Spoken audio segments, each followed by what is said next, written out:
Hər vaxtınız xeyirli olsun, hörmətli tamaşaçılar. Azad Azərbaycan televiziyasında xəbər vaxtıdır. Prezident İlham Əliyev Qəbələdə Birləşmiş Ərəb Əmirliklərinin Xarici İşlər Nazirliyinin Dövlət Naziri Səid bin Mübarək Əl-Hacirinin başçılıq etdiyi nümayəndə heyətini qəbul edib. Strateji tərəfdaşlığa əsaslanan iki tərəfli əlaqələrimizin bütün sahələrdə uğurla inkişaf etdiyini deyən Prezident İlham Əliyev, qarşılıqlı səfərləri, həmçinin bu səfərlər zamanı aparılmış müzakirələri məmnunluqla xatırlayıb. Bütün bunların əlaqələrimizin genişləndirilməsində mühüm rol oynadığını vurğulayıb. Qonaq, dövlət başçısının liderliyi ilə Cənubi Qafqaz regionunda sülh gündəliyinin irəli aparılması prosesində əldə edilmiş uğurlar, həmçinin Azərbaycan ilə Ermənistan arasında sülhün əldə olunması və dialoqun təşviqi istiqamətində göstərdiyi səylərə görə Azərbaycan prezidentinin sülh və barışıq üçün Gernika mükafatına layiq görülməsi münasibəti ilə təbriklərini çatdırıb. Görüşdə yaxın şərqdəki vəziyyətə toxunulub, regiondakı bütün məsələlərin diplomatik yolla həll edilməsinin vacibliyi bildirilib.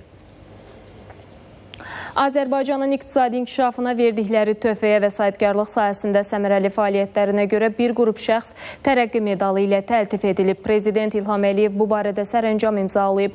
Prezident İlham Əliyev sel və daşqınların təhlükəli və zərərli təsirlərinə qarşı mübarizə ilə bağlı əlavə tədbirlər haqqında da sərəncam imzalayıb. Sərəncama əsasən Bakı şəhərində və Azərbaycanın müxtəlif bölgələrində güclü leysan yağışları və yaranan sel suları nəticəsində dəymiş zərərin fəsadlarının aradan qaldırılması istiqamətində görülən işlərin davamlılığının təmin edilməsi. Habelə gələcəkdə analoji halların təkrarlanmaması üçün Prezidentin ehtiyat fondundan bu sərəncama əlavədə nəzərdə tutulan tədbirlərin həyata keçirilməsi üçün ümumilikdə 85 milyon 869 min 260 manat vəsait ayrılıb. Bu ildən etibarən attestatlar elektron formada təqdim olunacaq. Bu barədə Məktəbəqədər və Ümumi Təhsil üzrə Dövlət Agentliyinin direktoru Eşqi Bağırov məlumat verib, bildirib ki, şagirdlər attestatlarını istənilən vaxt onlayn əldə edə biləcəklər və bu 300 minə yaxın şagirdi əhatə edəcək. Birinci sinifə gedən şagirdlərin elektron qəbulunun isə mayın 1-dən başlayacağını bildirən Eşqi Bağırovun sözlərinə görə valideynlərin məktəb seçimi prosesi mayın 6-sından etibarən həyata keçiriləcək. Bu ildə may ayının əvvəlindən birinci sinifə şagirdlərin elektron qaydada deməli qəbuluna start veririk. Bir çox hallarda mediada, kütləvi informasiya vasitələrində bu prosesin müxtəlif müsabiqələrlə, müsahibə formatında təşkili ilə bağlı müzakirələr aparılır. Hər hansı bir müsabiqə, müsahibə nəzərdə tutulmur. Müsahibələr yalnız bir qism şagirdlər üçün nəzərdə tutulur, hansı şagirdlər ki, təhsilini digər dillərdə almaq niyyətindədir. Bakıda təmirə bağlanan yolun giriş hissəsində yol qəzası baş verib. Bununla bağlı görüntülər sosial şəbəkələrdə yayılıb. Gecə saat 23:30 radələrində 20-ci sahə Badamdar istiqamətində hərəkətdə olan Kia markalı avtomobil xəbərdar edici nişanların olmaması səbəbindən beton maneəyə çırpılıb. Nəticədə avtomobilə xeyli ziyan dəyib.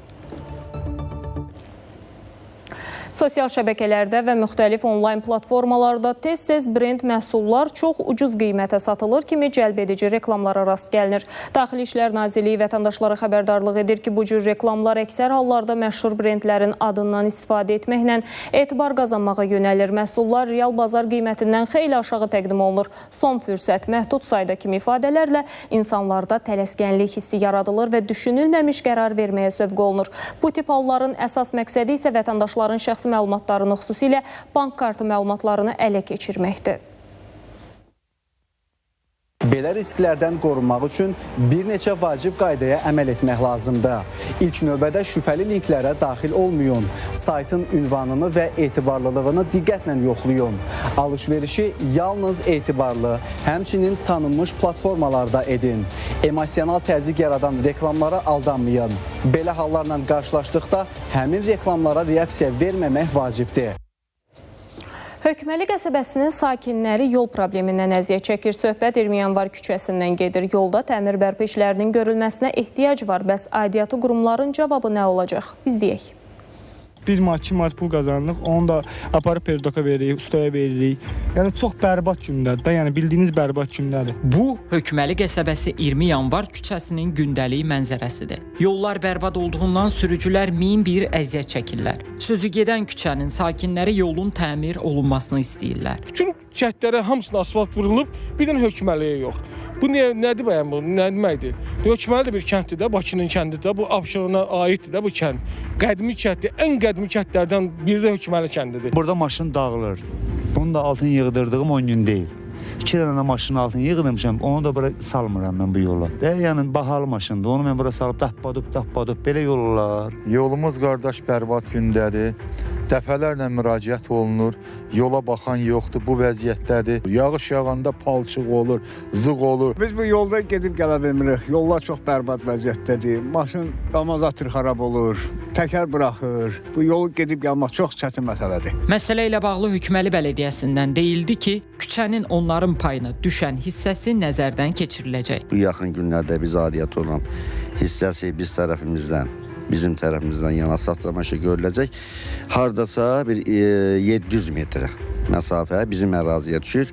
Ondan qalan hissə isə Binəqədi rayonunun ərazisidir. Biz də bu yaxın günlərdə həmən hissənin də asfaltlama işlərində köməkli göstərəcəyik bələdiyyə olaraq. Xocəsən Bələdiyyəsindən isə bildirildi ki, sözü gedən küçənin 350 metrədək hissəsi Xocəsən qəsəbəsinin inzibati ərazisinə aiddir. Küçənin əsas hissəsi Abşeron rayonunun ərazisinə düşdüyündən asfaltlanma işlərinin müvafiq olaraq Abşeron rayonu üzrə təsdiq edilmiş investisiya proqramı çərçivəsində nəzərə alınması məqsədə uyğun hesab olunur. Rövşən Tahir, Elşən Əhmədov.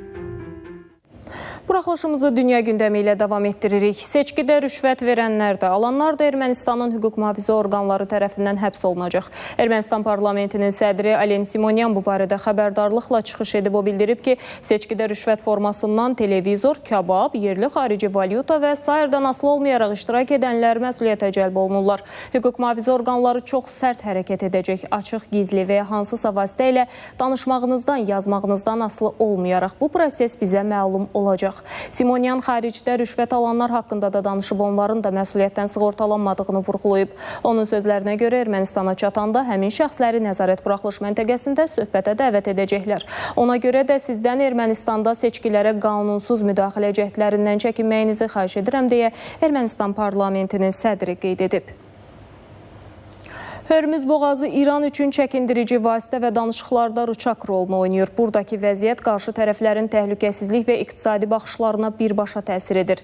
İran Xarici İşlər Nazirliyinin parlament işləri üzrə baş direktoru Hüseyn Nüşabadi bu barədə açıqlama verib. O bildirib ki, İran Silahlı Qüvvələrinin Hörmüz boğazını nəzarətdə saxlaması Amerika Birləşmiş Ştatları və müttəfiqlərinin siyasi, hərbi təhlükəsizlik və iqtisadi hesablamalarını dəyişdirib və onları qərarlarını yenidən nəzərdən keçirməyə vadar edib. İran indiyə qədər Hörmüz boğazına nəzarəti saxlamaqla bu keçiddəki qaydaları öz maraqlarına uyğun şəkildə dəyişdirməyə nail olub. Qarşı tərəflərə də bildirilib ki, İranın maraqları nəzərə alınmadan Fars körfəzində ticarət təhlükəsizliyi və azadlığı mümkün olmayacaq deyə İranın Xarici İşlər Nazirliyinin rəsmisi qeyd edib.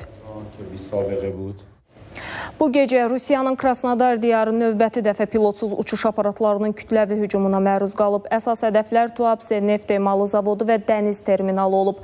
Yerli sakinlərin məlumatına görə gecə saat 2-dən sonra şəhərdə çoxsaylı partlayış səsləri eşidilib və yanğınlar əmələ gəlib. Təhlükəsizlik tədbirləri çərçivəsində Krasnodar, Gelençik və Soçi hava limanlarında uçuşlara məhdudiyyətlər qoyulub. Qeyd edək ki, bu Tuapse obyektlərinə edilən ilk hücum deyil. Əvvəlki zərbələrdən sonra ərazidə neft sızması baş verib, yerli sakinlər ekoloji fəsadlardan şikayətləniblər. Tələfat barədə məlumat verilmir.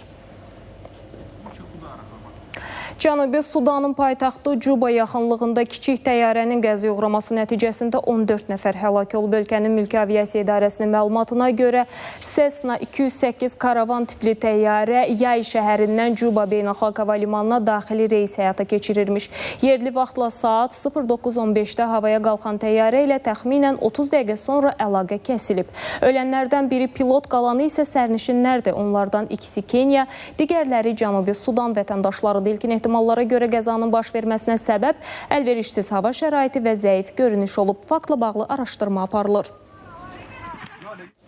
Amerika Birləşmiş Ştatları tərəfindən tutulmasına görə $5 milyon mükafat vəd edilən tanınmış narkobaron El Jardinero Meksikada saxlanılıb. Meksikanın ən iri narkokartellərindən birinin rəhbərinin ələ keçirilməsini əks etdirən kadrlar sosial şəbəkələrdə də paylaşılıb. Videoda Meksika Hərbi Dəniz Qüvvələrinin xüsusi təyinatlı dəstələrinin helikopterlərin dəstəyi ilə onu küncə sıxaraq mühasirəyə alması və qandallaması əksini tapıb.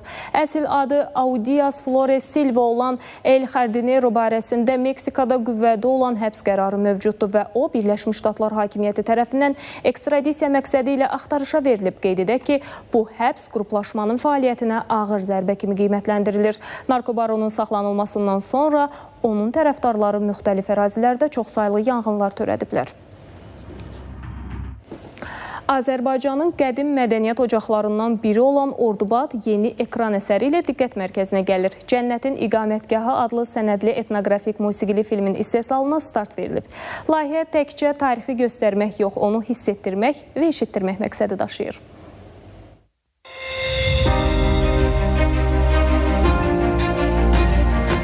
Tarixin səsi bəzən daş divarlardan yox, yaddaşdan gəlir. Azərbaycanın ən qədim mədəniyyət ocaqlarından biri olan Ordubad bu dəfə ekranda danışacaq. Filmin ssenari müəllifi və quruluşçu rejissoru Kamran Qasımov, bəstəkarı isə Siyavuş Kərimidir. O məhəllələr, o tarixi abidələr, o böyük bir, belə deyək də, 100 illiklərin izləri məhz yenidən canlanacaq. Elə şəxsiyyətlər var ki, onlar Ordubadda iz qoyub, amma tanınmırlar.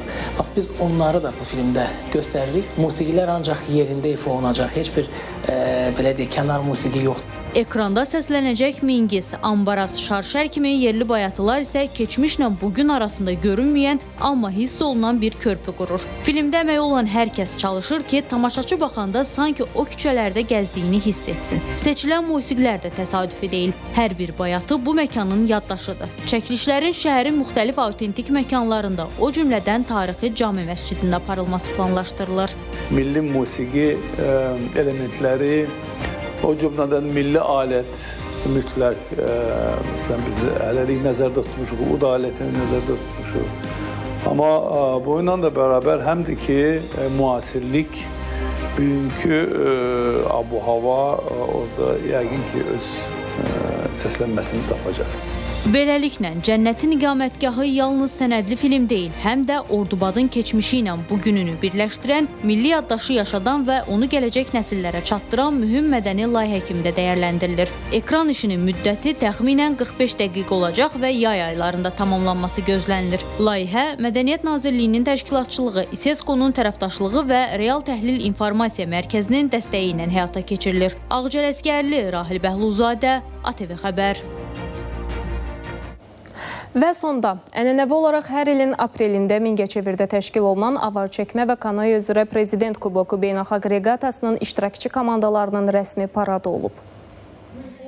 Ümummilli lider Heydər Əliyevin anadan olmasının 103-cü il dönümünə həsr edilən avar çəkmə üzrə Prezident Kuboku 2026 beynəlxalq reqatasının iştirakçı komandalarının rəsmi paradı olub. Paradda Azərbaycan, Çexiya, Gürcüstan, Almaniya, Yunanistan, Qazaxıstan, Qırğızistan, Litva, Moldova, Rumıniya, Serbiya, İsveç, Tacikistan, Türkiyə, Ukrayna və Özbəkistan komandaları iştirak ediblər.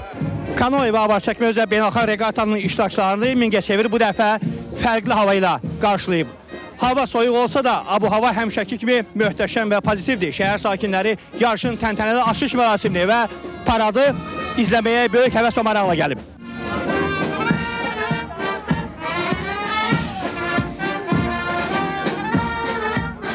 Parad zamanı əvvəlcə rəsmi şəxslər və qonaqlar ümummilli lider Heydər Əliyevin Mingəçevir şəhərindəki abidəsini ziyarət ediblər. Şəhər sakinlərinin böyük coşqu ilə qarşıladığı paradın sonunda Azərbaycan Respublikasından dövlət himni səsləndirilib. Rəsmi hissədən sonra müxtəlif rəqs və musiqi nömrələri təqdim olunub. Belə, bu saata çatdıracaqlarımız bunlardan ibarət idi. Sağ olun, sağlıqla qalın.